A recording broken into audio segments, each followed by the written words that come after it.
Ito ang reading mo, Aries. Welcome back to our channel. Naway nasa mabuti kayong kalagayan while watching the channel. Sa channel reading, kayo nang balang magpalit-palit ang situation nyo sa reading ko.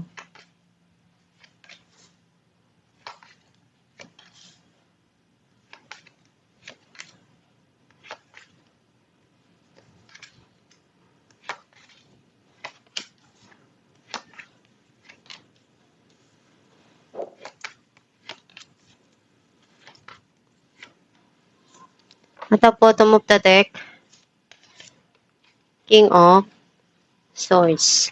I feel like ang nasa sense ko na energy mo, nakita ko na andun yung pagdesisyon mo na kailangan tama yung gagawin mo, na hindi ka magkakamali din sa mga ginagawa mo.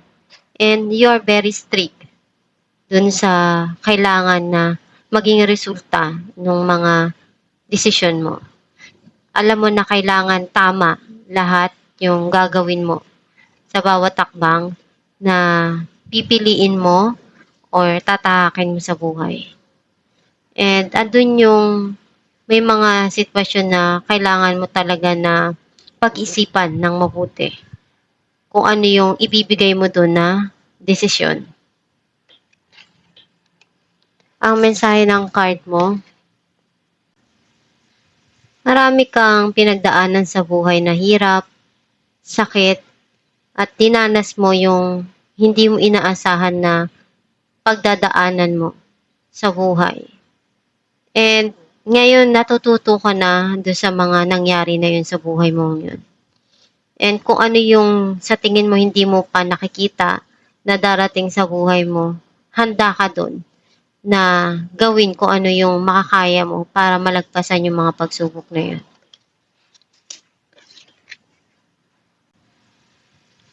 May mga option na nakalatag sa harap mo.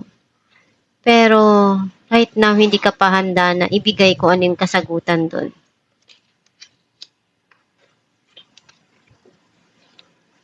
Meron kang gustong puntahan o iniisip mong magtrabaho sa malayo.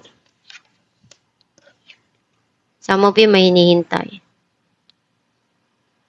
Napagod ka na. Sinukuan mo na. And mas gusto mo na bigyan ng ending yung situation kasi you feel burnout.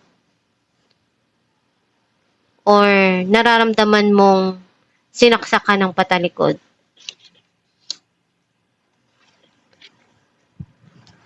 Unti-unti nag-grow yung financial mo. Natututo ka na para makapag-ipon or nagiging maganda yung pasok ng relasyon or nung pinagkakakitaan mo. May blessing na darating or meron kang iniisip na gawin para makatulong na mapalago yung pera mo or minamanifest mo na makatanggap ng blessing.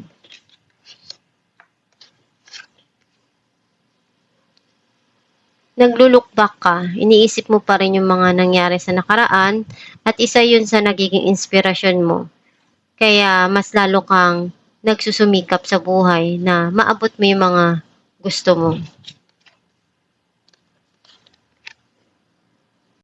Ginagawa mo yung paraan na kaya mo para magtagumpay sa buhay or makuha yung gusto mo. And hindi ka hinto or susuko para sa mga pangarap mo. Clarify natin ang Two of Swords. Six of Pentacles and the Sun. May darating dito na magpapasaya para sa iyo. Unti-unti ka ring magiging okay do sa mga nangyari sa buhay mo na sobrang hirap na pinagdaanan mo. And kailangan mo lang na ibalanse yung mga nangyayari sa buhay mo. Kung ano yung meron ka, tinutulong mo yun. Kung kaya mong magbigay, magbibigay ka doon sa mga taong mahal mo. Clarify natin ng Three of Wands, Nine of Cups, and Six of Wands.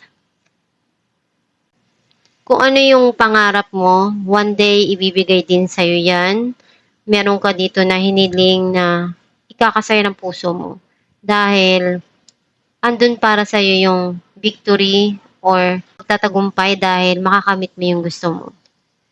Clarify natin ang Ten of Pentacles, the Tower, and Nine of Wands.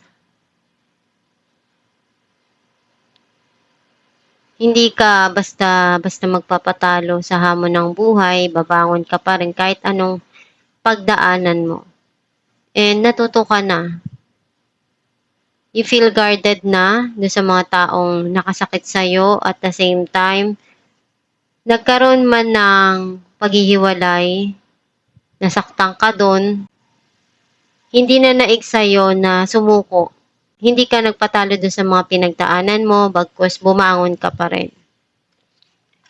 Clarify natin ang The Hermit.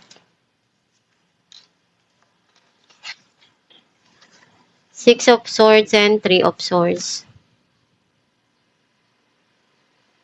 Kung ano yung pain na naramdaman mo, iniyak mo, nasaktan ka doon, unti-unti ka nang nagiging okay, nag-heal ka na. And gusto mo nang kalimutan yung mga nangyari na para sa'yo sobrang sakit dun sa nakaraan. And ngayon, mas iniisip mo na gawin ko ano yung mas makakabuti para sa'yo. Clarify natin ang Seven of Cups, Four of Wands, and the Fool.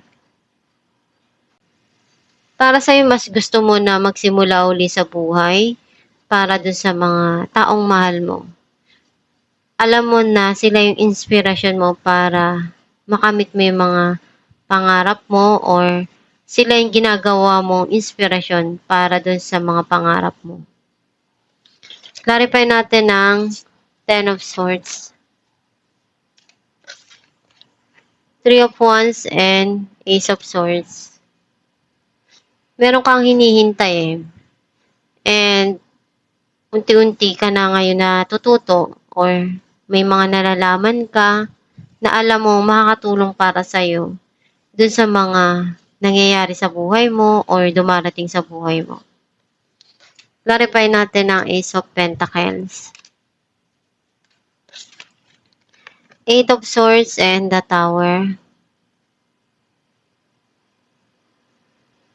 Feeling mo minsan nandun ka sa isang trap na sitwasyon, inaalis mo yung sarili mo doon, or may mga gumugulo sa isipan mo about dun sa mga nangyari sa nakaraan. Clarify natin ang The Magician, the Devil, and Strength. You feel connected pa rin dun sa past, and hindi mo yun makalimutan. Pero yun yung nagpatatag sa'yo, yung mga pinagdaanan mo dun. Even though para sa'yo naka-attach ka pa rin dun, and hindi mo naman sinusukuan or inaalis yung sarili mo dun. Bagkus iniisip mo na maging matatag dun sa mga nangyayari sa buhay mo. Alamin natin kung anong mensahe para sa'yo.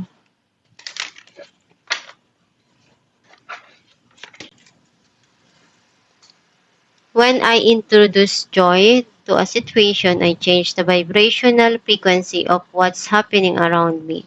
Ang mensahe para sa'yo na kung ano yung ina-attract mo sa buhay, iyon din yung darating sa'yo. And kung ano yung gusto mong baguhin sa mga nangyayari sa buhay mo, ikaw lang yung makakagawa niyan. Basta pag sumikapan mo lang palagi kung ano yung gusto mong mangyari sa buhay mo para umunlad ka at maabot mo yung mga pangarap mo. Magdasal ka lang palagi para magabayan ka ng Diyos Ama sa mga pinagdadaanan mo. And i-attract mo kung ano yung mga gusto mo at pangarap mo sa buhay para makuha mo siya ng madali, or ma-attract mo yung ikauunlad ng buhay mo. Basta i-manifest mo lang palagi kung ano yung gusto mo para iyon din yung outcome na darating sa buhay mo. At itong yung reading, Aries, kung nakaresonate ka, kindly comment down below. Thank you for watching.